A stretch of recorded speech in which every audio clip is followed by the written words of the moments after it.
Welcome to Codex, History of Video Games. My name's Tyler Osby. And I'm Mike Coletta. And this week we are staying on the Minecraft train, the We Minecraft are. minecart. We're staying on the cart. We're on the tracks. We're going along the rails. Wide open rails. Nothing in the way. You hopefully built it above ground so no mobs would walk on it. That's what we're doing right now. We're going to get up until 1.0. That's the goal with today. All right. So I want to give a shout out before we start once again to Finn, our official Minecraft history representative. I've given Finn a title. Is that okay with Finn? I'm not sure. Maybe Finn will email in and let us know. But that's their official title, the Minecraft history representative. We left off in chapter 3. We are talking about this very book, The World of Minecraft, a visual history of the global phenomenon. It's a coffee table book more than anything, but it's got some good anecdotes in here, is how I would describe it. Also, hardback, very good quality. Okay, I don't know if that was annoying into the microphone, but whatever. We do what we can.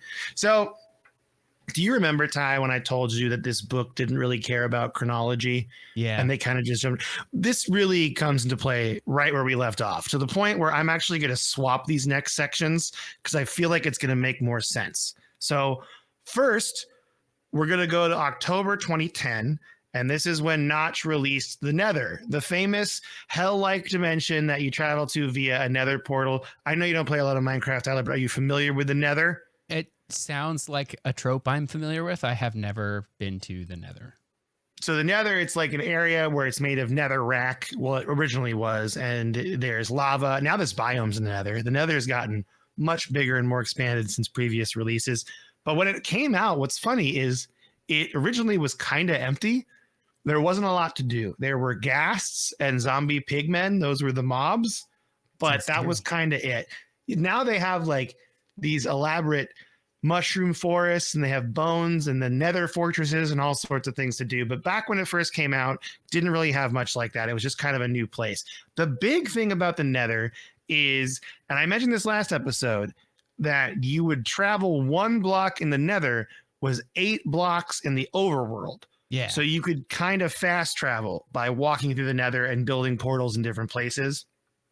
I guess in the book they mention Notch was inspired by the Wheel of Time book series, but I have a nerd confession, and that is that I have never read the Wheel of Time books, and I don't really know what the reference is to that. And a better podcast host would look it up, but I am not that, and I did not do that. So this is a call to action then for any listeners to email us in if you know the connection between the Nether, 1 block is 8 blocks in the overworld travel system, and its connection to the Wheel of Time books. I'm putting that out into the world. Email us, codexhistorypodcast@gmail.com. All right. So we're going back a section now because they did the Nether in October 2010. And now we're going to go to December 2010, because this is where there were a lot of changes going on at the business of Mojang. So we had some employee changes. The big thing to know is there's 2 really big hires in December of 2010. There are more than that, I'm sure, not to discount those people, but we're really just focusing on these 2 based on how they interact with the game. And that is Jeb Bergensten and Marcus Junkboy Toivonen, I think is how you pronounce that. Now, Toivonen, also known as Junkboy, is known as the creative director on Minecraft. But when he started, he was actually assigned to work on Scrolls with Bergensten. We're not going to talk about Scrolls a lot. Scrolls was a game that Mojang was also creating, because I don't know if I'm hearing something about this, about being the next game from the Minecraft people. Yeah, and the important thing to note is that Daniel Kaplan at this time thought that Mojang would be more of an indie game publisher or developer. So it wouldn't just be Minecraft. It would be other indie games as well. And so Scrolls was their natural move into that. That was their next move, right? But what ended up happening is both Toivonen and Bergensten were hired to work on Scrolls, and then they were moved, experimented in Minecraft, and then were moved over there. So what Bergensten worked on originally was the digital expansions that came out, the updates. So, for example, Bergenson first worked on bringing the wool dye system back. That was something that was originally removed from the game that Bergenson thought should be brought back. And what he didn't really realize at the time, like while he was building and bringing back the dye system, is this was kind of a test of his skills in the eyes of Notch. So they kind of joke about in the book how if this didn't go well, he might have gotten fired. But luckily, it went the other way, where Notch was so impressed with what Bergenson made with this wool dye system that Notch immediately took him off of Scrolls and put him to work with him on Minecraft. Nice. So that's kind of where we're at then. And then on top of that, Toivonen was working on Scrolls, but then kind of got pulled into Minecraft, specifically merch designs. Like he initially was designing like t-shirt designs and stuff for them. And then he moved to working on the game and designing mobs and stuff. So that's kind of these. It's important just to note that these two people started in December 2010 and they're going to be important later on. As I said, I mean, Toivonen is now the creative director. And then I believe Bergenson is like the chief creative designer for Minecraft now. So, and we'll get to that at the end of the episode today. Now, let's talk about YouTube. I mentioned before in the last episode that YouTube is really important to Minecraft's history, and they have a symbiotic relationship. And what I mean by that is Minecraft was great for YouTube because it essentially gave content creators a free way to animate. So, and this, I'm talking like machinima, you know what I mean? That's what we're talking about here. Using Minecraft to make your own stories and your own movies with these people and your own creations and making short films or TV shows. It's kind of like a free animation platform. And they also like, and then, I mean, that was how Minecraft helped YouTube. How YouTube helped Minecraft was just those blew up. I mean, really, I guess YouTube was still young days back then too. In like 2010 was still.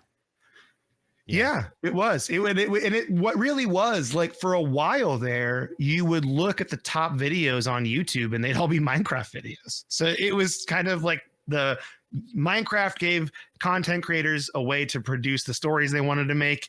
And then YouTube gave Minecraft a platform just to kind of freely advertise Minecraft to everybody. So people would be like, what is this? You know, and I would also honestly say this is where probably children started seeing Minecraft as well, was on YouTube. And we'll talk about how initially one of the funniest things about this episode I thought was that Mojang didn't think of Minecraft as a kid's game, which now if you ask anybody, I think most people, like not anybody, if you ask anyone unfamiliar with Minecraft, they would think of Minecraft as a kid's game first, not an adult game. I think for sure. For me, I think of Minecraft as a kid's game the same way I think of Legos as like a kid's toy. Like adults certainly play it and have a good time and build cool things. But when I think Legos, I think kids, right? Exactly. That's a good way to put it. So, but the book kind of also goes into another section specifically talking about the popularity of the Yogscast. Are you familiar with them? They're a YouTube channel. I'm like I've just heard it in passing. I don't think I've ever paid attention to the Yogscast. Yeah, so they are known for making their own TV shows kind of in this style of like they're using Minecraft to tell their own stories. Mm-hmm. And that's how they got really big. I think we're not really going to go into detail on this because honestly, if you want to know more about them, I would just go check out their YouTube channel because it's going to give you a way better description than I ever would. And the important thing to note is that they're a big part of this history of Minecraft and YouTube and that relationship together and help build it up essentially and make it kind of blow up and have the meteoric rise we all know of today. So if there's one thing to take away, just know Minecraft helped YouTube and YouTube helped Minecraft. That's pretty much the big part of it there. Now, chapter 3 ends talking about anarchy servers, which was a little surprising to me because I would kind of consider these a little more risque. Do you know what an anarchy server is, Tyler? It's kind of a server with no rules. Exactly. It's a server with no rules, just pure mayhem. And most Minecraft servers, have rules to prevent you like griefing or breaking the server, and anarchy servers just don't believe in that. So they go into like the original Anarchy server and they talk about like how people would just destroy the world. They'd grief players and like they would have players that unintentionally break the game or intentionally break the game. One of the more amusing ways I found out in the book that they break the game is to create lag machines, which are just redstone constructions in Minecraft designed to kill your processing speeds just by so like needlessly complex that they just like destroy. Okay. They just don't do anything. They're just like hundreds of pistons running at once just to make it so it just slows your game down. And that's how they break the server. So I just thought that was pretty funny. Now, the Codex server will not be an Anarchy server. Just want to let that get rules. across. We'll have rules. We live in a society. We do live in a society. That's correct, Tyler. So we will definitely have rules. Now, chapter 4.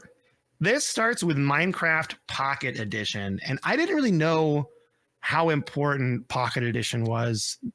That's the version I spent the most time with. That's good, and that's also very interesting too, because that's the one I purchased Pocket Edition, and it's also I think it's now on Apple Arcade. You can play Pocket Edition for free. I think so. I think I paid like $7 for it, like literally 10 years ago, probably. That's exactly what I did too, man. I bought it for like $7. It was a big deal back then. So. Now, the interesting thing about Pocket Edition is that you think they originally intended to do like a creative mode where you could like build blocks and make structures, but it was just kind of like a Lego building thing on a phone, right? But what they learned from their own community is that people expected Minecraft Pocket Edition to be Minecraft just on your phone. That's survival like and to all. me. I haven't spent any time really at all playing it on any platform that's not that. It felt very like this feels like what I assumed Minecraft is. And it is now because they pivoted. So Daniel Kaplan, I have a quote from here, says, quote, "We thought we would basically build a mobile blocks editor set in the Minecraft universe, but all the feedback we got was that players just wanted whatever we did in the desktop version of the game," end quote. So they actually ended up, instead of making this simple project where they just build a block editor, 2 programmers, Aaron Nymanen, I'm sorry if I pronounced that wrong, and Jacob Porser built Minecraft PE Pocket Edition in C++. So they had to switch programming languages away from Java completely from the ground up. So they rebuilt Minecraft in C++. So they had to learn C++ because Nyman mentions that they had 1 month of experience with C++ before this. And then they had to build a test version of Minecraft Pocket Edition to be ready for June 2011's E3. So, and he did it in 3 months. He wrote over 100,000 lines of code and they made Pocket Edition as it should be, with survival and everything like what we know and expect. That has sold 30 million copies by January 2015. So in the 4 years it came out, they sold 30 million copies of it. Also, big fun fact, Minecraft Pocket Edition is actually the basis of the modern Bedrock Edition, which is what the game is built on now. On console and on PC. If you go through like Game Pass, you can they'll have like on PC you have the option of playing Bedrock Edition or Java. So that's another big thing we're going to have to talk about with the Minecraft server for Codex, because I would do it on Bedrock or Java. Excited to hear what the differences are there, because it seems like they keep development going on both. So is there some sort of parity? So my understanding as someone who's a player, and I was playing on Java in a realm, is different things interact in different ways in Java or Bedrock, but they're not necessarily like they're generally the same. But there's like subtle differences. So for example, sometimes redstone contraptions won't work on one, but it'll work on the other, just the way they work on like with redstone and how it reacts. So you kind of got to be mindful of that. I made a Java server because Java still has the most freedom. If you want to like put your own mods in and stuff, you can just kind of dump them in. Whereas Bedrock is really monetized now.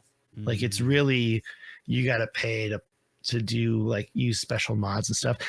I mean, I'm more of a Java guy, but it's only because I like to do my own texture packs and stuff. If I want to do it that way, that's just my kind of thing. I want the freedom to do that. So that's the big difference, is the modding and texture packs and stuff. But there are like little differences in gameplay. we'll probably get more into that at some point. That would be a good episode to just talk about the difference between Java and Bedrock. Yeah. And how that works, because that's like been co-developed now for 10 years, I would say. Because no, more than 10 years, because consoles came out in like 2020, I think 2015. I think it's 10 years. We'll look it up. Even the 360 and PS3 has Minecraft versions for it. So I mean, it's got to be. I think it's like 2013, 2014. It's in the book, actually. I could look it up. We'll look it up later. That's fine. So, all right. Something I failed to bring up last episode, by the way, is Minecraft creative mode. I made an oopsie. This is a corrections and apologies section. All right.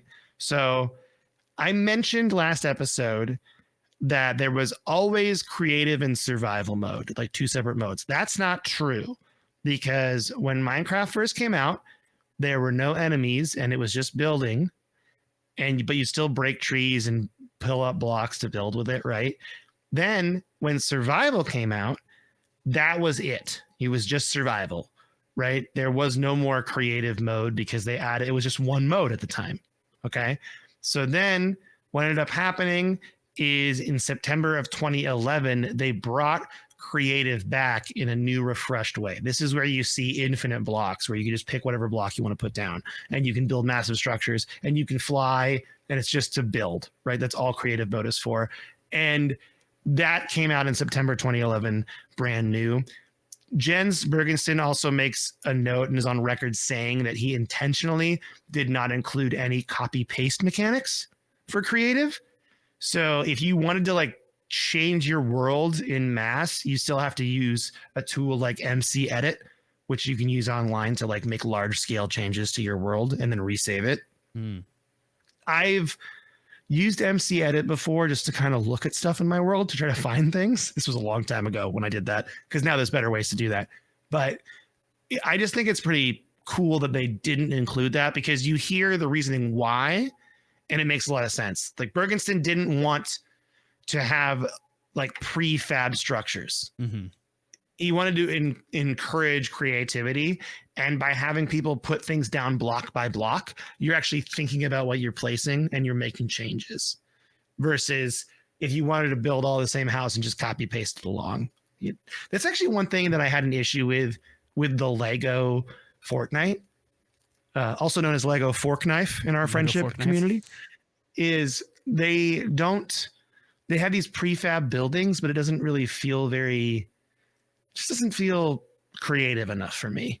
I would rather have you be able to just build pieces and do it that way, but it is what it is. So, but that's why Minecraft made creative mode that way. And I made an oopsie last episode, just so everyone knows. Does Lego Fortnite still exist? Can you still play it? Yes, you can. And they fixed some stuff. I think they added vehicles to fix it, because when I was playing it, it was really broken. Like they had these like flight. You could make flying machines, but sometimes it would lag so bad that you'd like fall to your death. It was just really weird. You had to put like guardrails around your flying machine, so if you got pulled back, you wouldn't fall off. You would just like stay on there. We had fun though. I did enjoy it for a bit, and I kind of want to go back into it. But honestly, this whole book has made me want to play Minecraft more than anything else. So sorry, Lego Fork Knife, not today. Okay, so the book skips almost every beta update and goes straight to the biggest one, I would argue, which is 1.8. Now, keep in mind, this is Java Edition Beta 1.8, not to be confused with the Java Edition 1.0, which we are still not at yet. We're in the beta still. Okay. 1.8 of the beta. Once it drops beta, the numbers change again.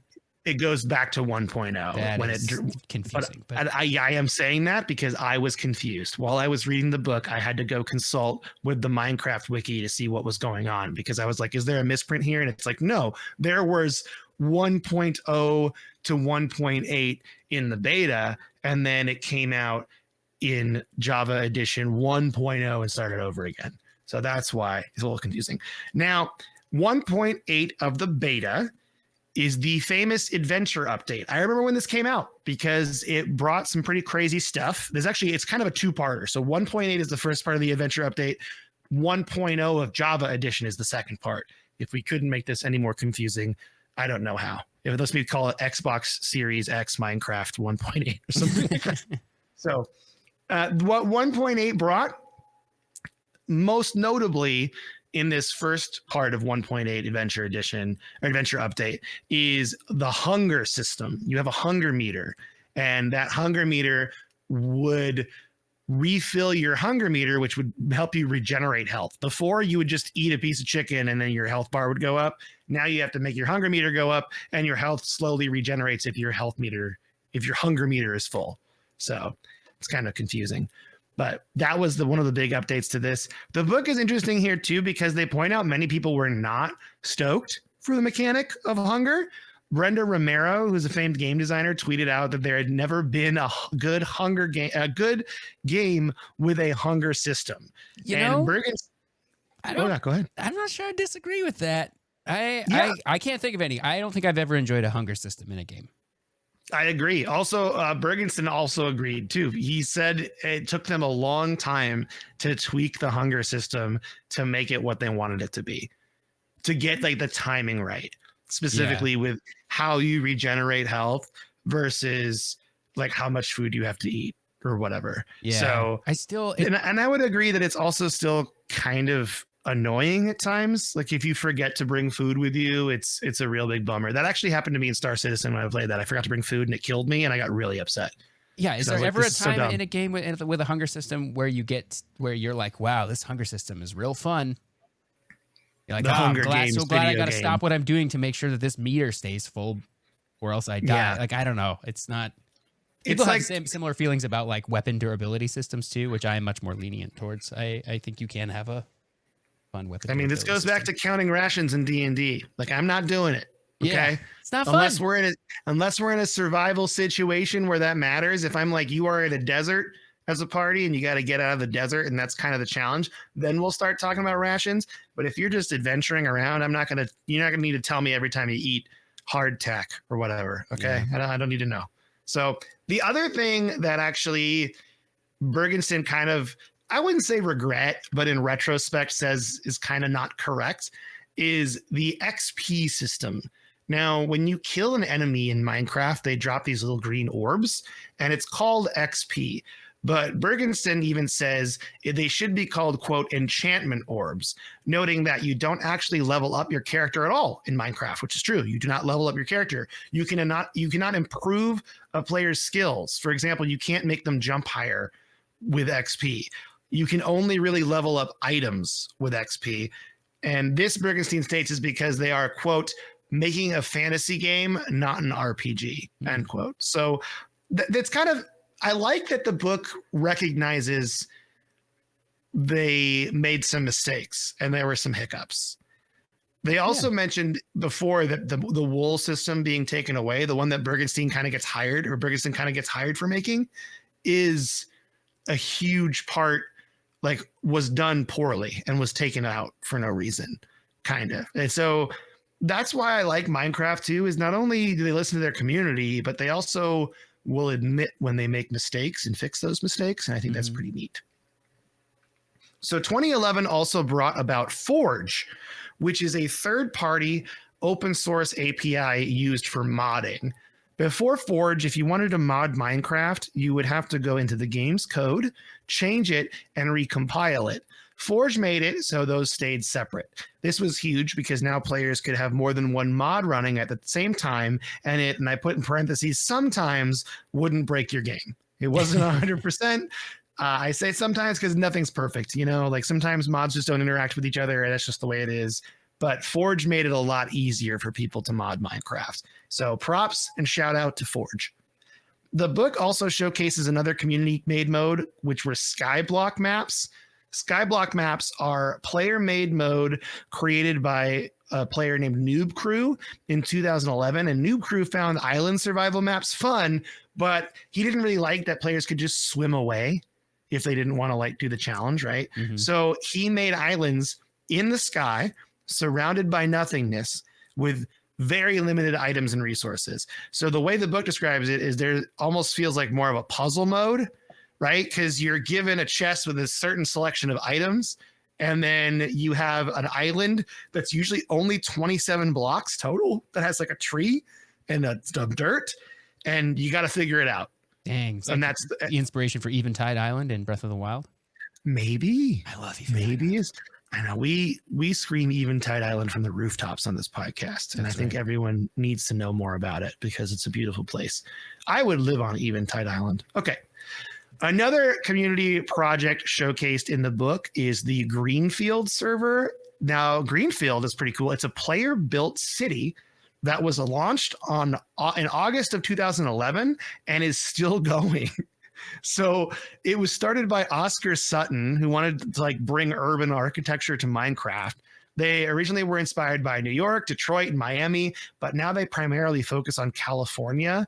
It's a really cool project. I actually went to their YouTube and checked it out, and the city is remarkable with what they've done.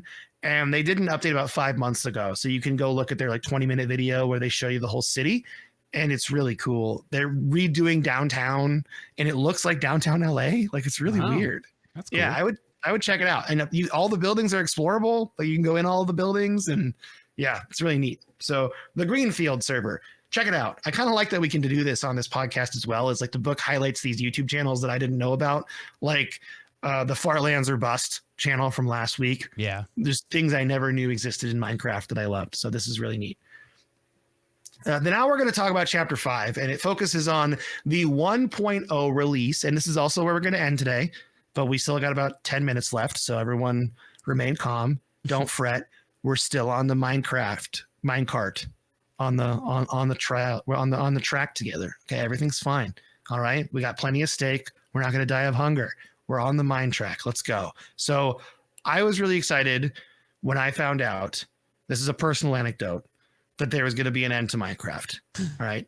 I was pretty stoked. Now I put end in parentheses, or not parentheses, in quotes, because it's a very loose term. It's you beat the game. Okay. Is how it works. The credits roll. So this is not the end. This is just called the end, and it's a bossy fight, and then the credits roll, but there's still more to do. And now there's even more to do than before when this came out. So interesting fact I didn't know is that the end was originally supposed to take place in the sky. Notch originally planned on making a realm of airborne islands floating above the overworld.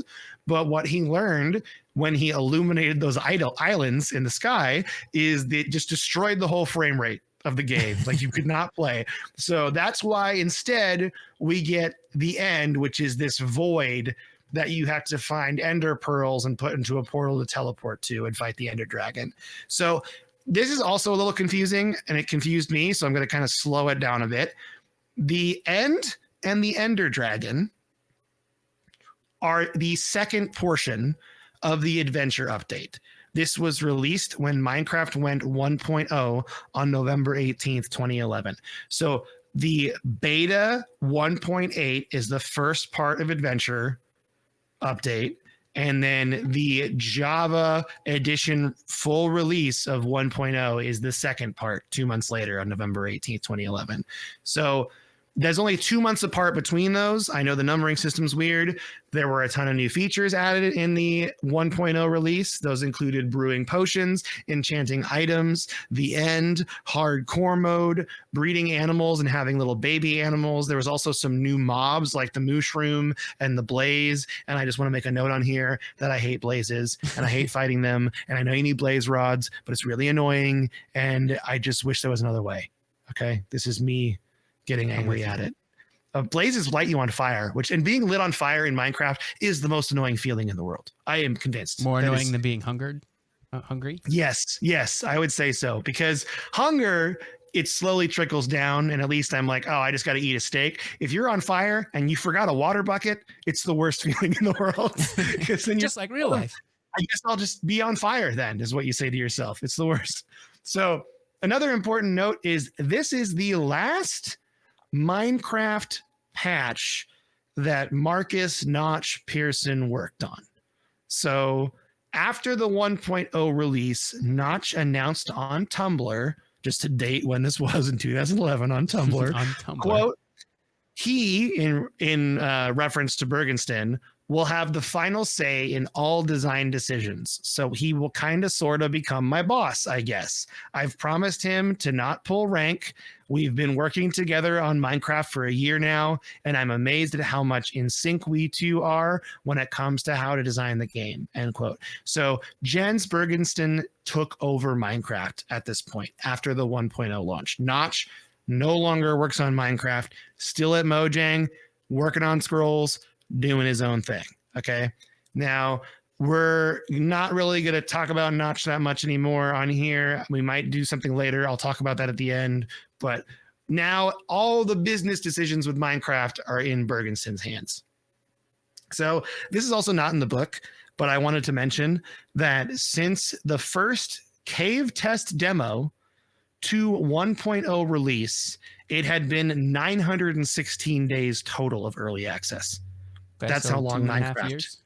2.5 years of early access, 916 days. And a press page in the book has a quote from Adam Beisener, I'm hoping I say that right, of Game Informer.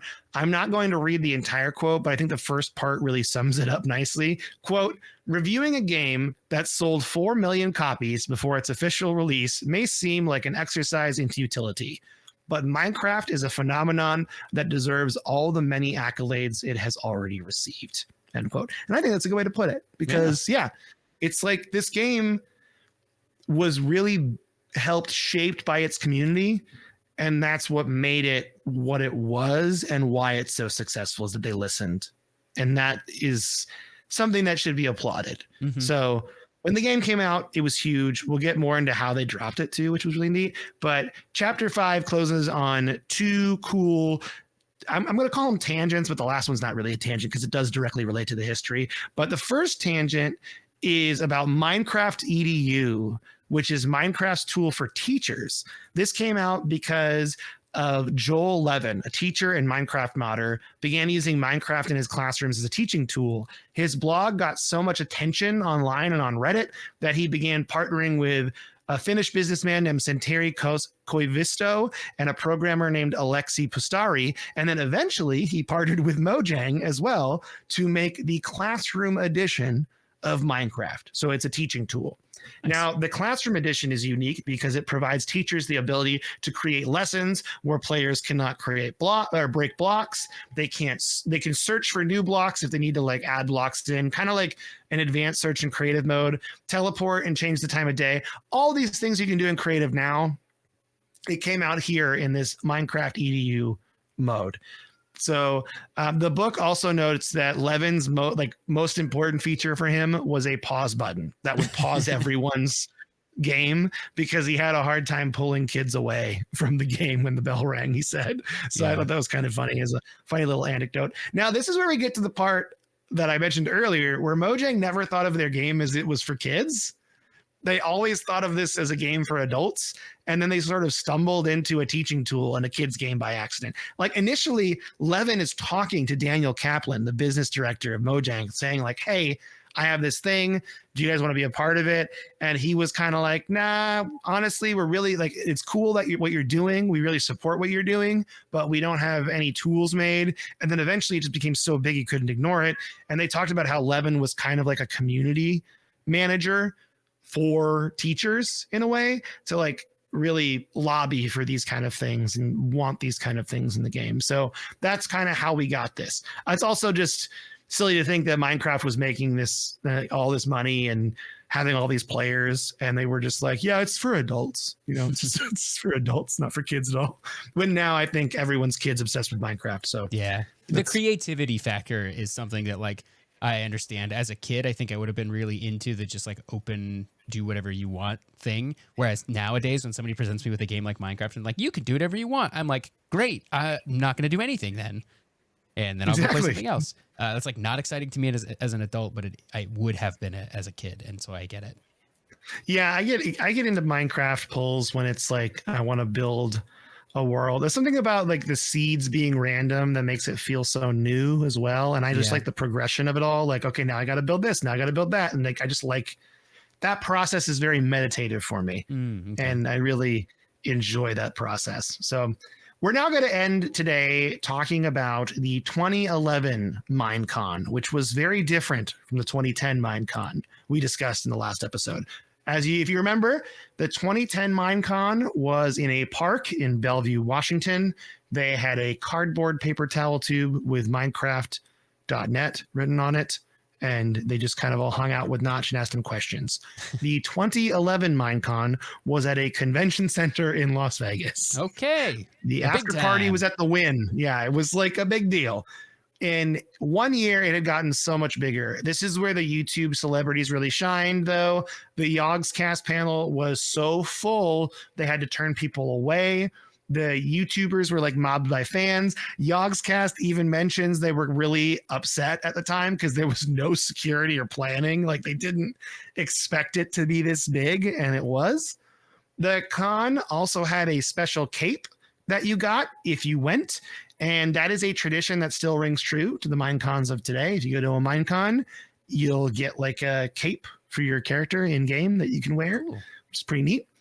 From 2010 to 2011, it formed such a giant community that it just built this buzz. And this all really came to a head when on November 18th, during the convention, they dropped Java Edition 1.0. They released the game during the convention, which is really cool. I think that's like a really cool way to do it. So it was like a big celebration. And that's where we're going to end today. We're over a third of the way through the book. But I think I'm going to stop here because we've covered up until the release, right? We've done the development history of Minecraft. We're not done with Minecraft. We're not going to stop. But there is something that I kind of want to discuss with Tyler. I already kind of did, but I'm going to keep it open on here. And we're going to talk about it right now and how we're going to handle this, I think, from now on, because Minecraft is a big topic. I think we're going to treat it more like big events in Minecraft. So my next thought would be to talk about the Microsoft acquisition. Mm-hmm. And we'll still use this book to describe what happened, but then I also will probably bring in like news articles and stuff from the time to describe what happened with it. How did that affect the people of Mojang? Why Microsoft bought them. I mean, it's pretty clear why, I think, because they're just huge, but like how that came about. So I want to treat it more like that, I think, than following this book in like a book club format. This book is great, but it's not really, what's the word I'm looking for? It's not cohesive really with the way we do things, I guess, around here. It's not like a Masters of Doom where it's really easy to talk about the story as we go along in a book club format. This book is a little bit harder for that. So I think I'm going to take it in major events from now on. I also kind of want to talk about the big updates that happened too, because there were some really big ones. There's like the Coral Reef update, the ocean update that were added with the drowned enemies. There was a big biome increase. There's been numerous biome increases. They added pandas. They just announced today, not to date the podcast, but ghasts are going to become rideable creatures that you can bring from the Nether, and they become happy and you can float around, and they have little goggles, which is the cutest, most adorable Minecraft thing I've ever heard in my entire life. So that's something that's going to happen. Cool. And yeah, so there's just a lot we can cover. There's a lot more. I think I just wanted to cover up to 1.0, and I think we've accomplished that now. Do you feel like we've accomplished that, Tyler? I feel like we have. I mean, that's where we're at, right? Yeah, we're there. We did it. This is the 1.0. So we're going to talk, maybe we'll talk about the console editions and stuff like that and other pieces of it. I'm really going to read the rest of this book and kind of take what I see as the big moments and build episodes around those big moments and use other sources. That's kind of the TLDR of what I'm going to do. Yeah, but we kind of were talking about Rockstar, right? Next, yeah, that book potentially. The book. Yeah, I'm looking at Jacked, the book that's written by the same guy that wrote Masters of Doom. Maybe we could do a little book club on that book as well. I would love that. I think that story is probably very compelling and fun. Yeah, we can do that. But next week we're doing a mailbag for sure. And if I don't have a Wheel of Time answer to my question, I'm going to be furious. I'm just going to let you all know that. I might cancel the episode. If we don't have a Wheel of Time answer, And I know I could Google it, but that's not the point. Okay. The point is I want someone to tell me a story. That's what I want. So yeah, send all your email questions to codexhistorypodcast@gmail.com. Go ahead and go to codexpodcast.net. Do all that jazz. Tyler, what you been playing this More week? God of War. Finished Ghost of Sparta. So I saved Kratos' brother, and then some shenanigans happens anyway. It's his last ties to. It takes place between God of War 1 and 2. It's supposed to be his last tie to the mortal world. Is his brother, Deimos, also the name of the moon of Mars. So interesting. Mars, God of War. But yeah, so that was good. And then after that, he's even more mad about stuff because of what Athena does, some shenanigans and tricks him a little bit. Again, this guy's always getting tricked by the gods, and he's real mad about it. He gets mad every time he gets tricked by the gods, and I get it, Easily bamboozled. Easily bamboozled, yeah. So I finished Ghost of Sparta, and this weekend I put a couple hours into God of War Ascension. I'm playing it on our PCS3, the PS3 emulator on PC. And it after I got the settings dialed in right, it's not crashing. There are some graphical glitches that are fine. They're not unplayable. And I'm having a good time with it so far. Those games are always interesting to me, like a game like God of War Ascension or Batman Arkham Origins, where they're games that came out later. So the mechanics build on the older games, but they are prequels. So story-wise, they take place earlier. So it's like all these cool powers that Kratos gets in God of War 1, 2, and 3. He doesn't have them in Ascension, but we have moved on as players to a more complex Kratos, right? That can do more. And so watching a developer sort of struggle with this, like, what new powers do we give him? What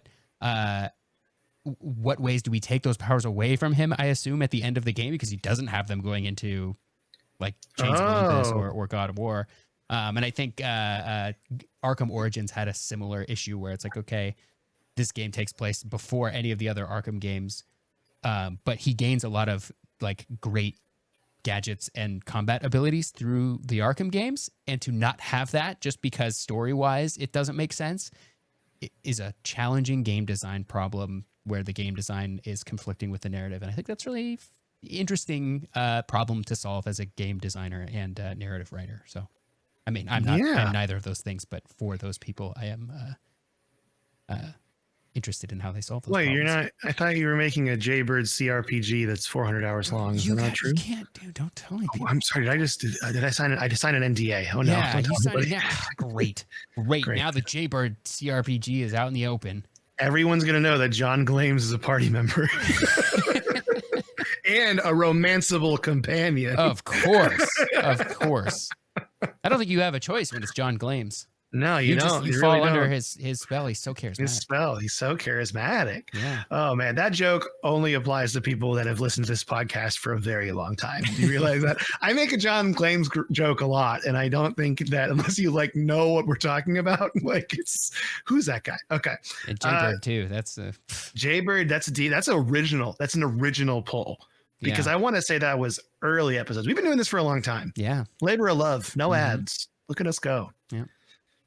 Can I say something that I didn't run by you, but I might do anyway? I might regret this.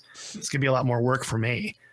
I am in the process of making us stickers for Codex. Wow. So I've been doing a little design work, not too heavy, but we got some fun sticker opportunities coming up. Trying to figure out how to do that merch wise, because I want to sell something. I want to make money on this podcast, obviously, to help pay for the bills, because we do have bills, folks, for podcasting. But I don't want to not give people something in return. So I thought stickers would be a cool idea. So I'm working on something. Idea. That's great. If you're interested in stickers, email us so I know that my work is not in vain. But what have you been playing? Oh, I have been playing a lot more Avowed. I'm almost done. I'm working my way through it. It's been going pretty well. I don't really get the hate. Is that there's hate going around for Avowed? Well, I don't know if it's like hate. It's more people saying that the game is just like not good because it doesn't have these features that other RPGs have. But I really think what they did is well done. Like what they did is really well done. Like they've made a game where I actually care about my companions and the side stories they have. Like I don't want to spoil anything, but some of the companion side stories are pretty dark. Like did not know where they were going, and you're like, oh wow, that's like that's like a whew, and also a thing that happens today kind of thing. I'll tell you about it after. But it was just like, oh man. And then yeah, it's just I really like my wizard with a gun build. I'm really got another. I got a pistol called the Magic Missile, which is very funny. And that's a fun pistol. It's got tracking on it because it always hits, Magic Missile style. And then I have my shock pistol and my frost. I decided to be a frost mage only because the frost powers, I like the idea of like just killing everyone's mobility and making it so they all freeze, because that gives old man gamer reflexes time to jump away, which is fun for me. So I've been digging about. I'm almost done with it. I'm in the like last big area, and I think there's one more final boss zone after this, and then I'm kind of done. So trying to decide if I'm going to collect everything. Probably won't. I'm just kind of playing the game as I see fit. I am trying to do all the side quests though, so I'm enjoying that so far. But that's kind of all I've been playing this week. Just my typical classic little bit of Red Dead Online as well, and all that stuff with friends. But that's the one single player game I'm playing. Might jump into Minecraft again, although I turned my realm off because I didn't want to pay for it anymore. But I did download a backup of it so I could play it as like a single player world if I want to. So, or I could throw it on a server. I don't know. Maybe I could use it as my test for a server. So, oh yeah, we got to talk about that. We do got to talk about that. We got to figure that out. The people have been asking, and by the people I mean one person. So, all right. But with that, I think we're done for the day. I already did all our announcements of where you can find us. So just rewind if you want to do that. You find us in all the usual places. So tell your friends about us. That's always a good thing. Do you want to say bye to everybody? Say bye. Bye.